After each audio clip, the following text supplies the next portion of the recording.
مرنا شہادت اس کو کہتے ہیں، خدا کے نام پہ مرنا شہادت اس کو کہتے ہیں، راہ ایمان میں بڑھنا صداقت اس کو کہتے ہیں۔ جو وقت جنگ آ جائے تو شیر عطاف کی صورت، جو وقت جنگ آ جائے تو شیر عطاف کی صورت، عدد سے ٹکراتا قیادت اس کو کہتے ہیں۔ صدر گرامی اور معزز حاضرین، السلام علیکم۔ آج مجھے جس موضوع سخن پر اظہار خیال کرنا ہے وہ ہے یوم دفاع پاکستان۔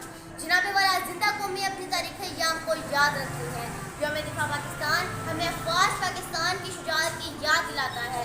یہ دن عزم و اہمیت کے فسانے سناتا ہے، یہاں دن غیرت ایمانی کے آداب سکھلاتا ہے۔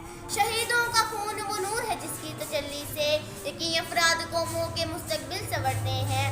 اس کی تابشوں سے آسمان فکر و دانش پر نئی محبتیں نکھرتی ہیں، نئی سوچیں ابھرتی ہیں۔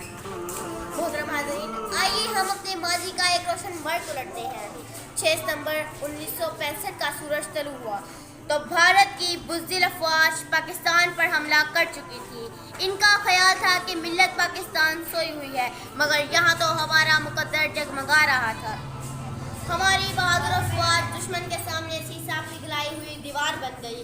دشمن کے پاس افواج اور اسلحہ کی کثرت تھی، مگر ہمارے پاس ایمان تھا، یہی جذبہ اعلان کر رہا تھا۔ کافر ہے تو شمشیر پہ کرتا ہے بھروسہ، کافر ہے تو شمشیر پہ کرتا ہے بھروسہ، مومن ہے تو بے تیغ بھی لڑتا ہے سپاہی۔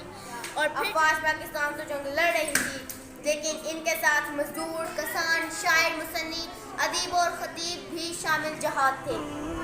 یہ دو قوموں کی نہیں بلکہ دو قومی نظریے کی جنگ تھی۔ حق و باطل میں کامل یہ تھا، اور پھر زمانے نے دیکھا کہ حضرت علی، حضرت حسین کے وارث جرأت و دلیری کی داستانیں دہرانے لگے۔ قاتل ہے میرا نام مٹانے پہ ہے بضد، میں بھی سینہ کی نوک پہ سر چھوڑ جاؤں گی، میں بھی سینہ کی نوک پہ سر چھوڑ جاؤں گی۔ لشکر کریں گے میری دلیری پر تبصرے، مر کر بھی جینے کی خبر چھوڑ جاؤں گی، مر کر بھی جینے